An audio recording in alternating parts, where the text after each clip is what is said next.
People born before the year 2000. What was you what the actual frick when technology advanced?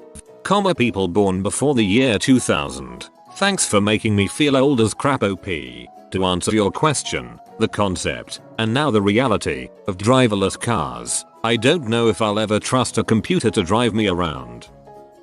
When my dad got a Bell Atlantic caller ID, it blew my mind. The concept of knowing and seeing the name of the person calling your house was insane.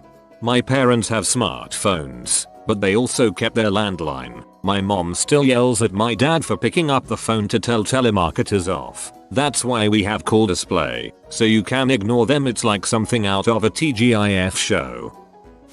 The fact that the cell phone had internet, I would accidentally hit up on my LG chocolate or the NV2 and frantically hit end 50 times because I knew my dad would come to me saying, "Why are you using the internet on the phone?" It was strange when it became mainstream. Touchscreens, to be honest, I remember seeing them in futuristic movies as a kid and thinking not anytime soon. Now, they're the norm and I still don't quite understand how. Specifically when they actually became functional. When touchscreens were first coming in, they were a useless nightmare and never worked properly. The first time they worked exactly as they were supposed to was a big moment. My first iPod. I had cassette players and toted around CD players, worrying about them skipping while I walked. Then I get this square thing that I insert nothing into and can hold more than 15 songs. It's still one of my favorite gifts I've been given. Streaming music services like Spotify. Holy crap, would I have killed for something like the free tier of Spotify when I was a kid. Music on the internet. Probably starting with the first legal ways to get music online, like the iTunes store, had the lovely side effect of killing the $25 CD, so that was a bono. Growing up pre-internet, one of the biggest frustrations for me was hearing a great song on the radio and trying to decide whether or not to buy the album. You had absolutely no idea if any other songs on it were any good. Spotify could have saved me from buying so many bad albums in the 90s. Honestly, the thought of having your whole teen stage of your life posted all over the internet forever. Frick that, man. Glad I just missed all that. Now kids' lives are being posted from birth. I am curious to see what will happen when they get to be teenagers. Look man, I found this kid's mom's Facebook page and look at those dorky pictures of him as a little kid, then plaster that around as a meme.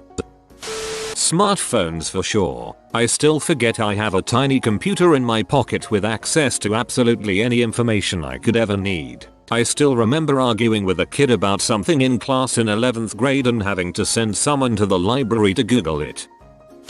Our first microwave. No more arguments because dad's soup wasn't hot enough? No problem. Want a warm cookie and hot chocolate? No problem. Want popcorn for a TV movie that starts in 5 minutes? No problem. It was awesome. I wasn't allowed to use the stove when I was home alone until about age 10, but I could still have a hot dog or cocoa or leftovers before that due to the miracle box on the counter.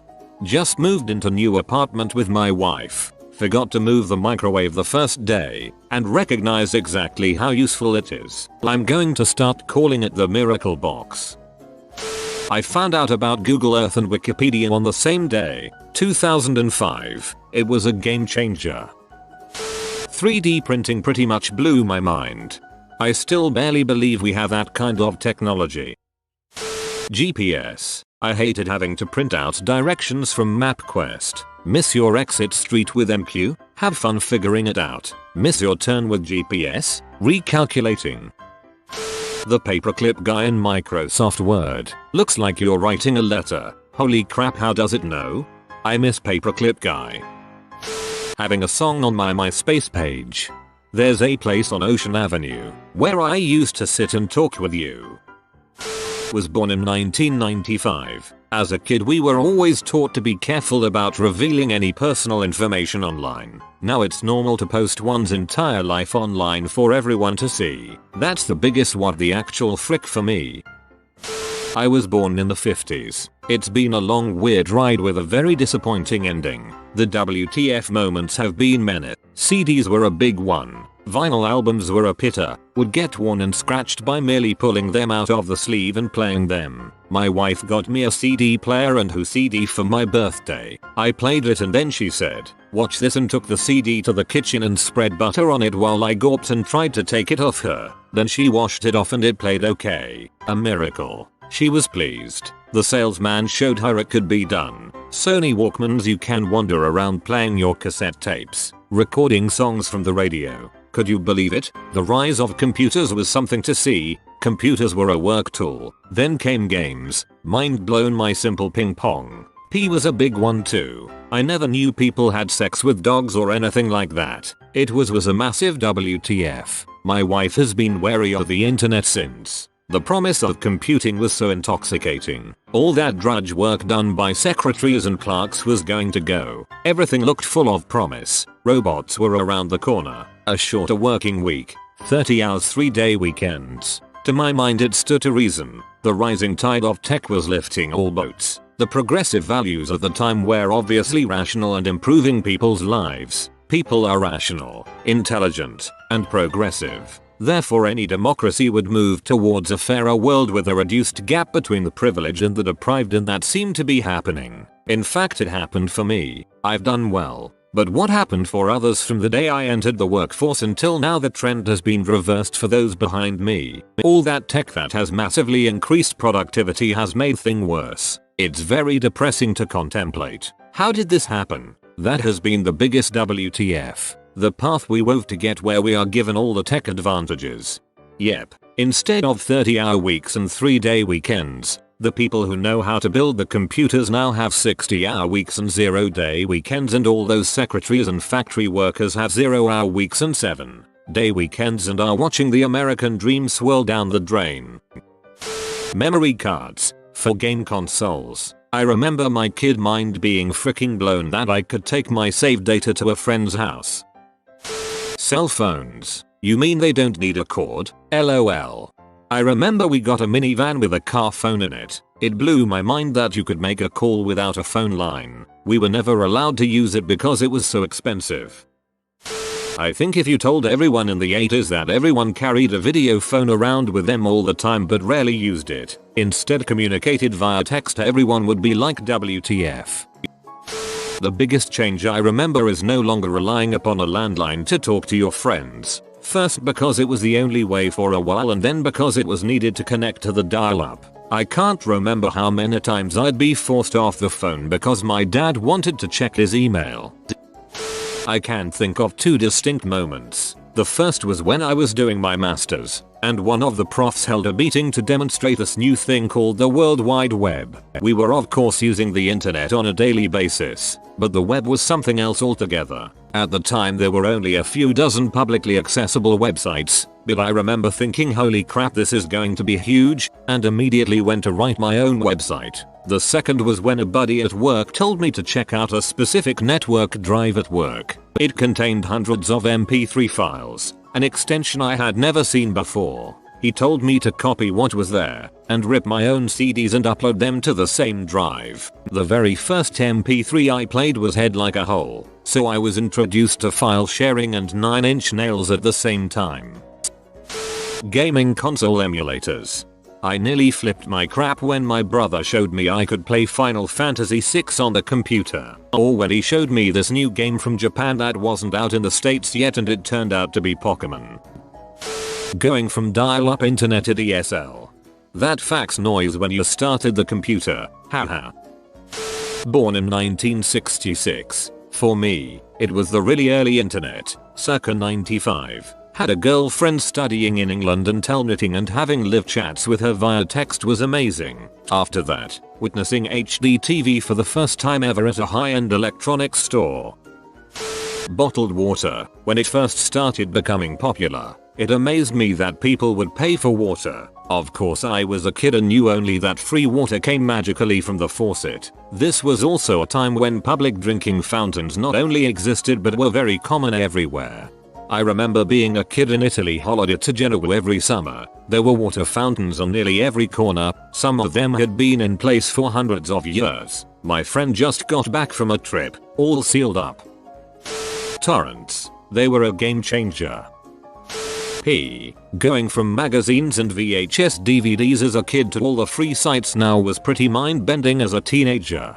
I remember those days, whacking it to the same titties for months until you could manage to swipe another magazine from someone, borrowing your parents' R-rated movies from Blockbuster in the hopes of a topless scene, staying up late getting up early to see the Girls Gone Wild commercials. Those were tough times, but we were happy.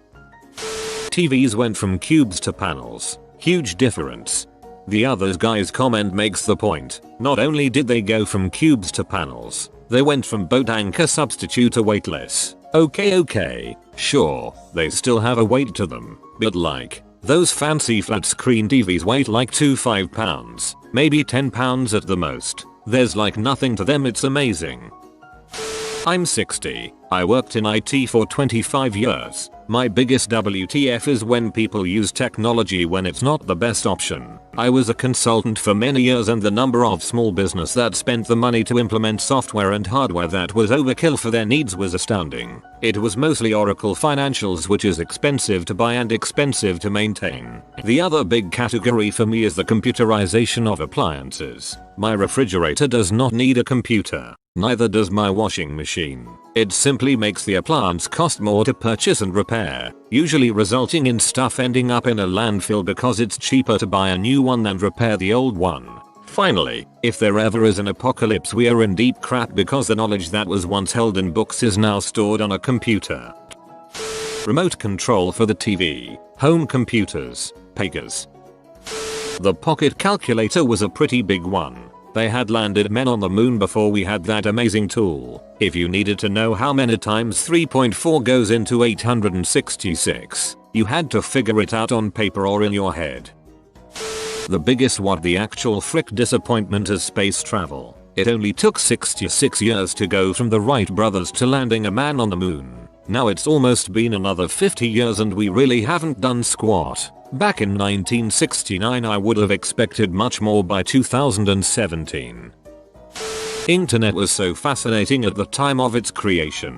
One day I'm at a friend's house and he's like, check out this thing. We browsed for like 5 minutes, cause at the time it was like $6 a minute or something like that. But once it became mainstream and in our schools, it was game on. Then came high-speed cable DSL-T1 connections. It was an intense time. Wikipedia. Suddenly it became so extremely easy to find out whatever you wanted. I remember when it came out there was a small report in our local newspaper treating it like some obscure niche site. There are a lot of good answers in this thread, but the biggest one for me is GPS. I remember going on road trip and having an atlas map, helping my parents navigate while they drove. The computers became widespread and we went from atlas to this printed directions that you could get from MapQuest. Fast forward a couple of years and now we all basically have a GPS in our phones built into cars. It's crazy. The Super Soaker 100 was a legit game changer. Getting cable service in 1980s went from 3 channels to 100 in the hour it took for the cable guy to hook us up. Screw playing outside guys. In all honesty, pee on my phone. I went from spending 30 minutes downloading a 30-second clip of horrible quality to having instant access to millions of HD clips at any time, in almost any place. In my day, we watched scrambled cable pee for 2 seconds of boobs. What the actual frick when technology advanced? Grammar and spell check being built into word processors. The fact that people born before the year 2000 is now a filtering part of a question is freaking me out quite a bit. And your comment made me realize that people born before the year 2000 is synonymous with adults of Reddit. Reddit made me think, what the actual frick, when OP implied that being born before 2000 was old. Homo sapiens have only existed for the last 250,000 years or so. You were born in a short time span of around 200 years where rapid technological process has been possible. Putting it all into perspective, it's incredible that we happen to be born post-technology. The difference in human life 10,000 years ago and 50,000 years ago was basically the same. Now you are constantly exposed to new ideas, new technology, and new experiences on a daily basis. We've only had the web since 1990, the internet since the 1980s, home computers since the 1970s, and computers in general since the 1950s. Cars and planes are barely 100 years old, and just 50 years ago we started putting communications satellites into orbit. Everyone alive today has lived through rapid progress in technology. You need to remember that 100 years ago physicists like Einstein, Planck, Schrödinger, etc. were formulating special general relativity and quantum mechanics. England was already in the early stages of its industrial revolution 200 years ago. The most recent burst we've seen has been from computers. Ideas such Claude E. Shannon's information didn't really exist prior to 1948. Transistors, which are universal in 2017, were only experiments at Bell Labs in 1947. Anyone born after 1960 has been born into a world already changed by computers. Before 2000. If you want a real answer, ask people. +30 yo. I was at university in 1998 and a friend of mine showed me Pamela Anderson and Tommy Lee's P video on his PC. I was like, where did you get this? And he said I downloaded it. That blew my mind. When touchscreens were in everything, that was some sci-fi crap. We could touch the content and move it and everything. I was genuinely amazed for months. I don't remember ever having a moment like that. The pace of technology has gotten faster since 2000, but it's still been gradual. Like there have been portable cameras since I was young enough to use one. It's not like putting it into a cell phone was mind-boggling. Before MP3 players, there were Walkmans. The internet was obviously unique, but it was also slow as frick when it first went really public and you couldn't do much, so it wasn't as mind-blowing as maybe some younger people think it was. I feel the same. I'm 44. I've watched a steady evolution of technology that has rapidly accelerated in the last several years, but there hasn't been a giant leap that has drawn a WTF reaction from me. You have been visited by the healthy spirit of exercise. Boy, you will burn all calories today. If you comment blessed be the health hound. If you are new to the channel, you can subscribe. I publish new videos every day. Until then, check another video, or don't. Either way, have a great day you magnificent people.